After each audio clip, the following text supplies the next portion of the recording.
Depuis toujours, l'homme a cherché à avancer. Il s'est relevé, il a appris à marcher, il a inventé des outils, a appris à chasser et à travailler. Au fil des générations et en se basant sur les apprentissages du passé, l'homme a appris à s'adapter pour évoluer. Et ses inventions ont été de plus en plus précises et de plus en plus efficaces. Malgré ces progrès techniques, notre corps reste notre principal outil. Au travail ou dans notre quotidien, nous accomplissons des gestes parfois 100 fois ou 1000 fois par jour pendant 10 ans, 20 ans ou toute notre vie. Ces gestes ou ces habitudes peuvent nous blesser. Suite à un environnement de travail mal conçu, une organisation inadaptée aux tâches à réaliser, à l'adoption de postures à risque, à des gestes répétés ou mal effectués, des gênes ou des douleurs peuvent apparaître. Ces symptômes s'appellent les troubles musculo-squelettiques ou TMS.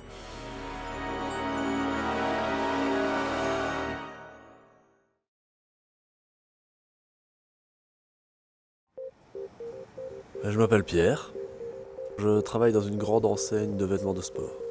En général, je charge les camions, je range les pièces et je les trie. Oui, parfois je dois marcher des kilomètres pour aller d'un endroit à l'autre. Et quand je rentre le soir, j'ai souvent le fort mal au dos. Beaucoup de mouvements répétés ces 30 dernières années. Je pense que c'est assez lié. La durée d'une activité, la position, la répétition et la force exercée, ces 4 paramètres peuvent être à l'origine des TMS. Depuis 30 ans, Pierre déplace tous les jours des charges importantes. Il a mal au dos et ses douleurs sont plus fréquentes et plus intenses qu'avant. Il en a parlé au médecin du travail ainsi qu'à son chef. Ensemble, ils essayent de trouver des solutions à son problème. En position debout, la colonne vertébrale présente des courbures naturelles. Elle est notamment courbée vers l'avant dans le bas du dos. À cet endroit, le poids du corps est répercuté sur les disques intervertébraux qui encaissent une charge d'environ 50 kg. Par contre, lorsque Pierre se penche en avant, la colonne vertébrale s'arrondit vers l'arrière. Les disques entre les vertèbres sont alors pincés et les ligaments postérieurs sont fortement étirés. Cette position augmente la pression sur le bas de la colonne vertébrale. Quand on soulève un objet de 15 kg et qu'on se penche, la charge subie par les disques du bas du dos passe de 50 à 500 kg. Ces contraintes peuvent aboutir à la longue à l'apparition d'une hernie discale. Je suis caissière dans une grande surface. En général, je suis 5 heures à la caisse et je fais toujours le même mouvement. De temps en temps, je varie et ça me permet de changer de mouvement, de position, et ça me fait du bien.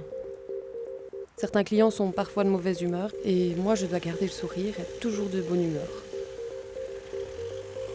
Assise 5 heures d'affilée, scanne d'environ 4000 articles, manipulant des produits lourds et encombrants. Jeanne effectue quotidiennement des gestes à risque dans un environnement peu adapté à son travail. Et comme dans de nombreuses entreprises, personne ne s'en est rendu compte assez tôt. Je m'appelle donc Selim, je vis en Belgique depuis 20 ans et aujourd'hui je travaille dans une poissonnerie. Ah oui, j'aime vraiment mon métier. Donc j'en ai fait des douleurs au dos et aux épaules.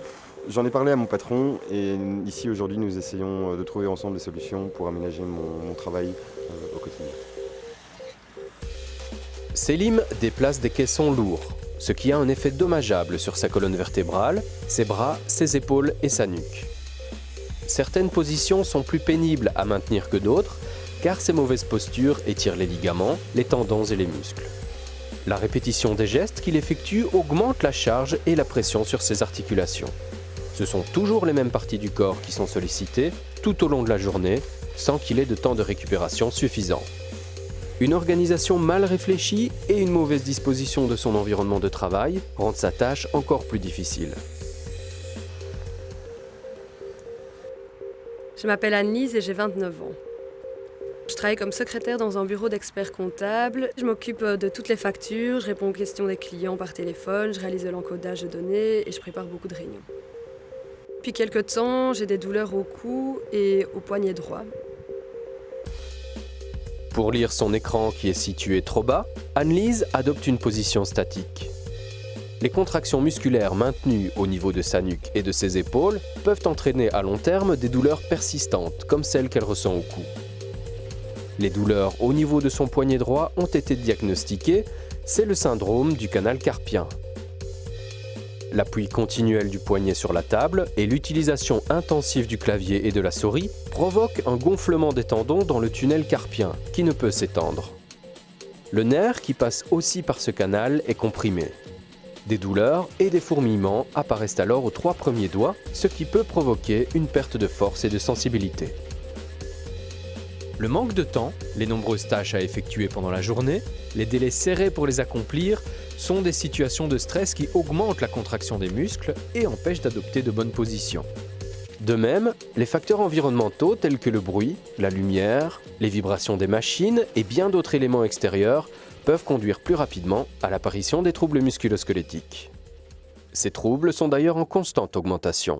En Belgique, 4 travailleurs sur 10 souffrent de douleurs au bras, 3 travailleurs sur 10 aux jambes et près d'un travailleur sur 2 a des maux de dos. Selon la législation, l'employeur doit éviter la manutention manuelle des charges par les travailleurs.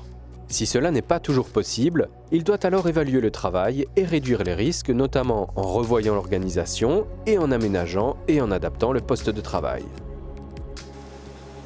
Il existe 3 grandes catégories de solutions qui doivent être combinées pour une prévention efficace des TMS. La plus importante est l'adaptation des conditions de travail par une approche ergonomique. Viennent ensuite l'apprentissage des bons gestes et le maintien de sa condition physique. La démarche ergonomique consiste à adapter le travail à l'être humain, pour rendre le travail moins pénible tout en préservant, voire en améliorant les performances de l'entreprise. Réduction des accidents de travail, de l'absentéisme, amélioration du bien-être des personnes et de la productivité. Avec l'ergonomie, des actions sont menées pour adapter la disposition des lieux et des locaux, pour faciliter la manipulation des objets et le déplacement des charges, pour ménager les temps de récupération, diversifier les tâches, etc. Selim peut maintenant déposer ses caissons sur une palette surélevée à la hauteur idéale, ce qui lui évite de devoir courber le dos ou forcer au niveau des bras.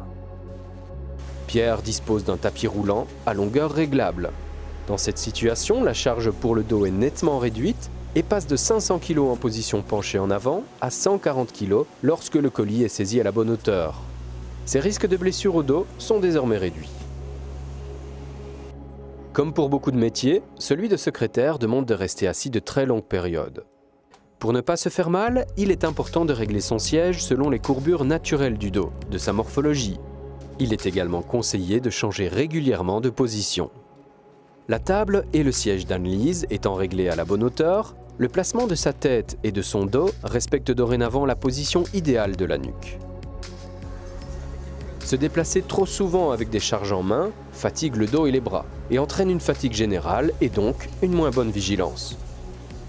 Pierre et ses collègues utilisent des chariots dont les poignées sont adaptés à toutes les tailles et dont les plateaux correspondent à différentes hauteurs de dépose. Les étagères sont aménagées pour en faciliter l'accès, ce qui évite à Pierre de devoir se contorsionner. En plus des aménagements techniques et organisationnels, il est conseillé de changer régulièrement de position et de prendre de bonnes postures pour diminuer l'exposition à certains facteurs de risque. Anne-Lise effectue de courtes pauses et alterne autant qu'elle le peut les activités d'encodage et de recherche de dossiers. Ce changement régulier de position, ainsi que l'adoption de bonnes postures, aide à réduire les contraintes sur son dos et ses jambes. Pierre ramasse un papier à terre. Dans cet exemple, il sort entièrement de la zone de confort pour son dos et ses jambes. Le bon mouvement à effectuer est de fléchir les jambes, ce qui permet au dos de rester dans une position confortable pour ses articulations pendant tout le mouvement et de réduire ainsi le risque de se faire mal. Pour ranger les articles dans les rayons, Jeanne adopte une posture neutre qui respecte les courbes naturelles de son dos. Se protéger des TMS se fait aussi dans toutes les situations de la vie courante. Bouger, faire du sport et quelques exercices de stretching de temps en temps est excellent pour rester en bonne santé et pour faciliter l'adoption de bonnes positions qui protègent les articulations. Que vous soyez jeune ou plus âgé, que vous travailliez dans un bureau, en usine, en magasin, en déplacement, les troubles musculo-squelettiques nous concernent tous. le conseiller en prévention, le médecin du travail, l'ergonome, le comité pour la prévention et la protection du travail. Ces spécialistes peuvent aider votre entreprise dans sa politique de prévention des TMS. Employeurs et travailleurs, réfléchissez ensemble à mieux organiser votre travail pour préserver votre corps et l'efficacité de votre entreprise. Comme Selim, Anne-Lise, Pierre et Jeanne, participez à cette prévention pour limiter les risques et vivre mieux.